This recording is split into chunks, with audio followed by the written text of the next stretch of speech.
الزامی جواب سے پہلے یہ ضروری ہوتا ہے کہ تحقیقی جواب بھی موجود ہو۔ الزامی جواب کی باری تب آتی ہے جب تحقیقی جواب ایک شخص کسی کو دیتا ہے۔ تو اس پورے خط میں یا جناب مولا علی علیہ السلام کے کسی اور خط میں بھی جو امیر المومنین جناب معاویہ علیہ السلام کو انہوں نے لکھے صفین سے پہلے یا صفین کے دوران، ان میں سے کہیں بھی کسی خط میں بھی یہ جواب موجود نہیں ہے کہ امامت اور خلافت چونکہ منصوص من اللہ ہے اور اللہ نے مجھے سلیکٹ کر لیا ہے، اس لیے اے معاویہ آپ پر کوئی اور عذر باقی نہیں رہتا کہ میری بیعت کر لیں۔ ایسا کوئی جملہ یا اس طرح کی کوئی حجت جناب مولا علی علیہ السلام کی طرف سے نہیں پیش کی گئی۔ تو ناظرین، جب ایک تحقیقی جواب ہی کسی خط میں نہیں ہے، مولا علی علیہ السلام کا اپنا نظریہ ہی کسی جگہ نہیں ہے، تو پھر یہ کیسے ایک تخیلاتی دنیا میں جا کے یہ تعویل کی جا سکتی ہے کہ جناب مولا علی علیہ السلام کا یہ جو خط ہے یہ اپنا اعتقاد نہیں ہے بلکہ مخالف کا اعتقاد ہے۔ محمد حسین نجفی صاحب نے جو تعویل پیش کی ہے اس کا رد خود یہ خط بھی کر رہا ہے۔ اس کے سب سے پہلے میں آپ کے سامنے یہ پوائنٹ رکھتا ہوں کہ جناب مولا علی علیہ السلام کا جو جملہ ہے موجود انصار اتھارٹی ہیں شورا کی، یعنی کہ جس کو وہ سلیکٹ کر لیں وہی برحق خلیفہ اور امام ہے، اس کے حوالے سے بہت بڑے شیعہ عالم نجم اللہ کے شارع محسن بیرانی صاحب اس حوالے سے لکھتے ہیں کہ مشورہ اور اجماع کو مہاجرین اور انصار صحابہ کرام نے حصر فرمایا کیونکہ وہ امت محمدیہ صلی اللہ علیہ وسلم سے اہل حال و عقد ہیں، بس جب احکام میں سے کسی حکم پر متفق ان کا ہو جائیں جیسا کہ جناب امیر علیہ السلام کی بیعت پر اور آپ کے امام نام رکھنے پر اکٹھے ہوئے تو یہ جماع بالاتفاق حق ہوگا۔ نظیم کا یہ محسن بیرانی ہے، شیعہ عالم ہیں اور شرح نجم اللہ کے شارع ہیں، یہ بھی یہ کہہ رہے ہیں کہ یہ جو مہاجرین انصار کی شورا ہے اس حوالے سے جو مولا علی علیہ السلام نے حصر فرمایا ہے اور انہیں کی سلیکشن کو حق فرمایا ہے، یہ بالجزم حصر فرمایا ہے، ٹھیک ہے، اور یہ نقطہ بھی جناب مولا علی علیہ السلام کا اپنا اعتقاد ثابت کر رہا ہے، یعنی کہ یہ جو نظریہ شورا والا ہے کہ سلیکشن امامت کی سلیکشن خلافت کی سلیکشن جو ہے وہ آسمانی اناؤنسمنٹ نہیں ہوگی بلکہ شورا ہوگی جو مہاجرین انصار پر مشتمل، اور اسی شورا نے جناب ابو بکر صدیق علیہ السلام کو سلیکٹ کیا ہے جس نے مولا علی علیہ السلام کو سلیکٹ کیا تھا۔ ناظرین بار یہ جو محمد حسین ڈپو صاحب نے یہ کہا کہ یہ الزامی جواب ہے، اس کا رد ایک اور خطبے سے میں آپ کے سامنے رکھتا ہوں، اور یہاں پر امیر المومنین جناب معاویہ علیہ السلام مخاطب بھی نہیں ہیں، ٹھیک ہے، یہ جو انہوں نے کہا ہے کہ چونکہ امیر المومنین جناب معاویہ علیہ السلام کا اعتقاد یہ تھا کہ آسمانی امامت منصوص من اللہ نہیں ہوتی بلکہ شورا اس کو سلیکٹ کرتا ہے، تو اس وجہ سے جناب مولا علی علیہ السلام نے اس دلیل کو پیش کیا تھا، جبکہ مولا علی علیہ السلام کا یہ اپنا نظریہ تھا، ٹھیک ہے، اور یہاں اسی نہج البلاغہ کے اندر اس کا خطبہ نمبر ہے 172 سکین آپ کو نظر آ رہا ہوگا، اس کے اندر جناب مولا علی علیہ السلام ارشاد فرماتے ہیں کہ مجھے اپنی جان کی قسم اگر امر امامت اس وقت تک منعقد نہیں ہو سکتا جب تک سب لوگ حاضر نہ ہوں تو یہ بات کبھی عمل پذیر نہیں ہو سکتی، کیونکہ ایسا ہونا ناممکن ہے، لیکن جو لوگ اس کے اہل ہیں یعنی اصحاب و آشنا ان لوگوں پر حکم لگا سکتے ہیں جو تعین امامت کے وقت موجود نہیں تھے، بس اس صورت میں جو موجود ہوں وہ اس فیصلے کو پلٹنے کا حق نہیں رکھتے۔ عزیز بکار، یہ ایک اور خطبہ ہے جو مولا علی علیہ السلام کا نہج البلاغہ کے اندر موجود ہے۔ عزیز بکار، یہ جو خطبہ میں نے آپ کے سامنے پیش کیا ہے اس سے الحمدللہ یہ ثابت ہو گیا ہے کہ مولا علی علیہ السلام کا اپنا نظریہ یہ تھا کہ امامت اور خلافت شورا سے سلیکٹ ہوتی ہے، نہ کہ آسمانی اناؤنسمنٹ ہے، اور یہاں امیر المومنین جناب معاویہ علیہ السلام کو بھی خطاب نہیں ہے بلکہ آپ اس کو ان کو خطاب کیے بغیر یہ فرما رہے ہیں اور نہ ان کو یہ خط لکھا جا رہا ہے، ٹھیک ہے، اور یہاں پر یہ فرما رہے ہیں کہ مجھے اپنی جان کی قسم کہ امر امامت اور خلافت جو ہے وہ یہ سچویشن کبھی بھی نہیں ہو سکتی کہ سارے لوگ ایک جگہ جمع ہو کر بیعت کریں، ٹھیک ہے، اور یہ وہ نظریہ ہے جس کو جناب امیر المومنین جناب معاویہ علیہ السلام تسلیم نہیں کرتے تھے، بلکہ وہ یہ کہتے تھے کہ اہل شام بھی جب تک شامل نہیں ہوں گے اس وقت تک آپ کی خلافت منعقد نہیں ہوگی۔ تو یہ بھی ناظرین میں آپ کے سامنے شرح نہج البلاغہ ابن حدید کا ریفرنس رکھتا ہوں جس کے اندر جناب معاویہ علیہ السلام نے جناب مولا علی علیہ السلام کو یہ جواب دیا۔ کیا جواب دیا وہ آپ کے سامنے میں عبارت رکھتا ہوں۔ جناب امیر المومنین جناب معاویہ علیہ السلام ارشاد فرماتے ہیں، ابو الحسن اگر تم امارت اور خلافت پر لوگوں کے خلاف جنگ لڑ رہے ہو تو مجھے اپنی زندگانی کی قسم اگر تمہاری خلافت درست ہوتی تو تم اہل اسلام کے خلاف جنگ لڑنے میں معذور سمجھے جانے کے قریب ہوتے، لیکن خود وہ بھی درست اور صحیح نہیں ہے، اور کیوں کر صحیح ہو سکتی ہے جبکہ اہل شام اس میں شامل نہیں ہیں۔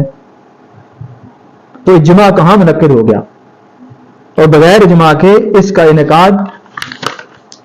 کیوں کر ہو سکتا ہے؟ مولا علی علیہ السلام کا خطبہ جو میں نے نہج البلاغہ سے آپ کے سامنے رکھا ہے 172 نمبر خطبہ وہ، اور جناب امیر المومنین جناب معاویہ علیہ السلام کو یہ رپلائی یہ ثابت کر رہا ہے کہ جناب مولا علی علیہ السلام نے جو خط لکھا تھا جناب امیر المومنین جناب معاویہ علیہ السلام کو، جس میں آپ نے وہ دلیل شروع میں نے آپ کے سامنے پیش بھی کی ہے کہ شورا مہاجرین اور انصار کا حق ہے اور اسی نے مجھے سلیکٹ کیا ہے، تو لہٰذا کسی کو مخالفت کا حق نہیں ہے، وہ آپ کا ذاتی اعتقاد تھا، ٹھیک ہے، کیونکہ وہاں تو جناب امیر المومنین مولا علی علیہ السلام یہ فرما رہے ہیں کہ شورا مہاجرین اور انصار کا حق ہے، اور یہاں امیر المومنین جناب معاویہ علیہ السلام یہ کہہ رہے ہیں کہ جب تک اہل شام شامل نہ ہوں اس وقت تک اجماع منعقد نہیں ہو سکتا۔ تو ثابت یہ ہوا کہ جو جناب مولا علی علیہ السلام نے خط لکھا تھا وہ آپ کا ذاتی اعتقاد تھا، نہ کہ جناب امیر المومنین جناب معاویہ علیہ السلام کو الزامی آپ جواب دے رہے تھے۔ اس سے بھی ڈکو صاحب کی اس باطل تعویل کا رد ہو جاتا ہے۔ اس کے علاوہ جو محمد حسین النجفی صاحب نے جو تعویلات باطلہ کی ہیں وہ بھی میں آپ کے سامنے رکھ کر اس کا جواب دیتا ہوں۔ دوسری تعویل جو محمد حسین ڈکو صاحب نے اپنی کتاب کے صفحہ نمبر 95 پر پیش کیا وہ یہ تھی کہ تمام امت خواہ مہاجرین ہوں یا انصار سب کو اتباع ثقلین کا حکم ہے، لہذا اگر مہاجرین اور انصار باہم دیانتداری سے مشورہ کر کے کسی خلیفہ کا انتخاب کریں گے تو لا محالہ یہ انتخاب اہل بیت النبی ہی کے کسی فرد کا ہوگا۔ یہاں محمد حسین النجفی صاحب یہ کہنا چاہتے ہیں کہ مہاجرین اور انصار کا اتفاق بالفرض محال ہم تسلیم بھی کر لیں تو وہ بھی اتباع ثقلین کے حکم میں ہوگا، ان کو یہ کہنا چاہتے ہیں کہ اہل بیت میں سے اگر کسی شخص کو سلیکٹ کرتے ہیں تو پھر وہ قابل قبول ہوگا۔ ناظرین یہ بالکل جناب مولا علی علیہ السلام کا جو نظریہ ہے شورا کے حوالے سے جو میں نے شروع میں آپ کے سامنے پیش کیا ہے یہ بالکل اس کے اپوزٹ ہے، اس کے ساتھ یہ کوئی میچ نہیں کر پا رہا ہے اور یہ بالکل باطل تعویل ڈکو صاحب نے پیش کیا ہے۔ وہاں تو جناب مولا علی علیہ السلام بالجزم حصر کر کے فرمایا، جیسے کہ محسن درانی کے حوالے سے میں نے آپ کے سامنے عبارت بھی پیش کر دی ہے کہ وہ حصر فرما رہے ہیں کہ خلافت اور امامت کا انعقاد مہاجرین اور انصار کو اس کا حق ہے، جس کو بھی مہاجرین اور انصار سلیکٹ کر لیں وہ خلیفہ برحق ہے اور اللہ کے نزدیک بھی وہ امام ہے، یعنی کہ اس پر اللہ کی رضامندی بھی ہے جو شورا مہاجرین انصار قائم کریں گے۔ تو ناظرین بکار اس کو تو بالعموم آپ فرما رہے ہیں کہ یعنی مہاجرین انصار صرف یہ نہیں کہ اہل بیت کے لیے کسی کی سلیکشن کریں گے تو وہ قابل قبول ہوگی، بلکہ وہ کسی شخص پر بھی اتفاق کریں گے تو وہ قابل قبول ہوگی، اللہ کے نزدیک وہ امام برحق خلیفہ ہے۔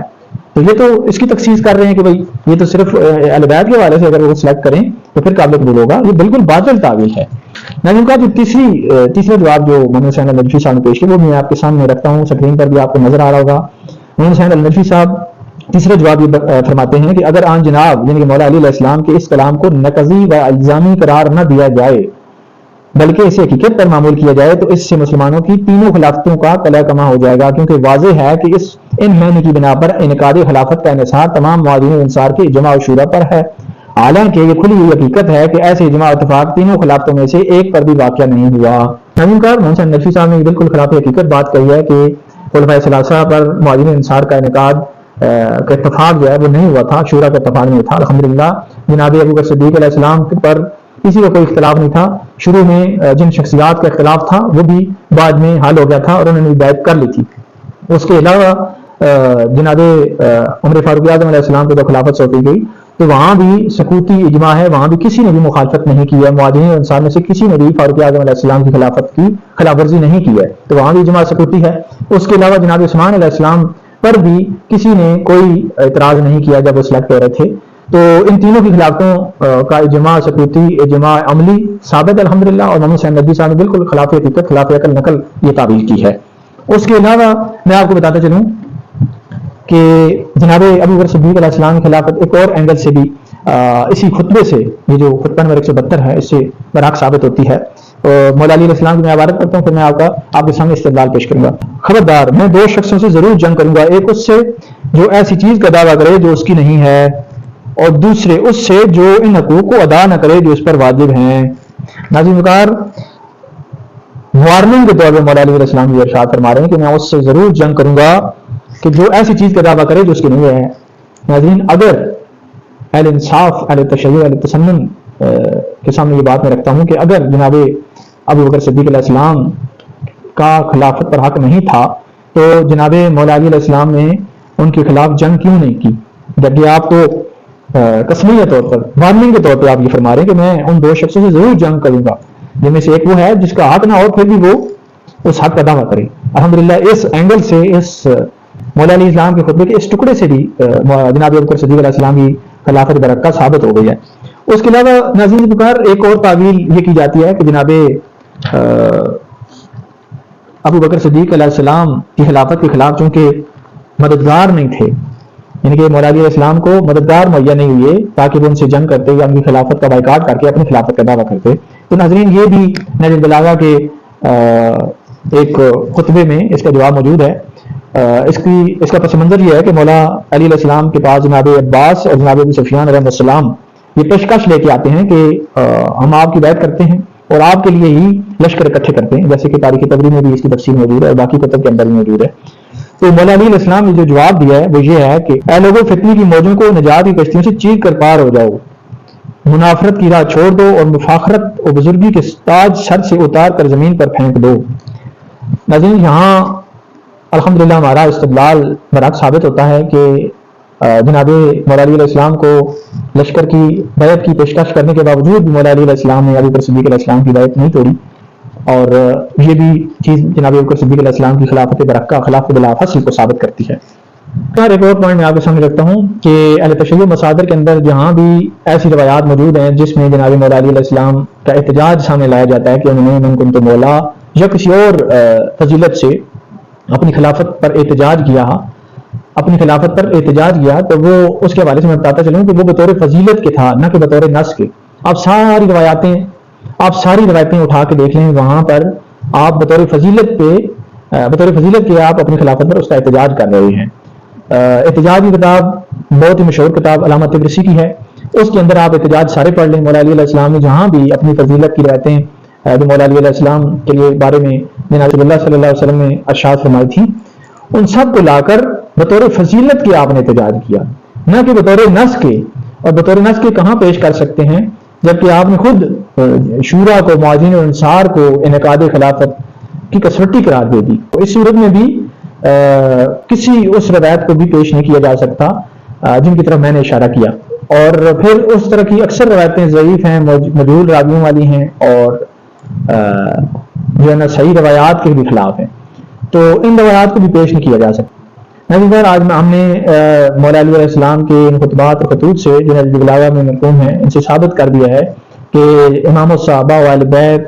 افضل البشر بعد النبی جناب ابو بکر صدیق علیہ السلام کی خلافت برحق ہے، اور وہ بلا فصل خلیفہ ہیں، اور ان کی خلافت جس شورا سے منعقد ہوئی تھی وہ مولا علی علیہ السلام کے نزدیک برحق سچ ہے، اور وہی شورا اللہ کے نزدیک بھی قابل قبول ہے، جیسے کہ امیر المومنین جناب معاویہ علیہ السلام کو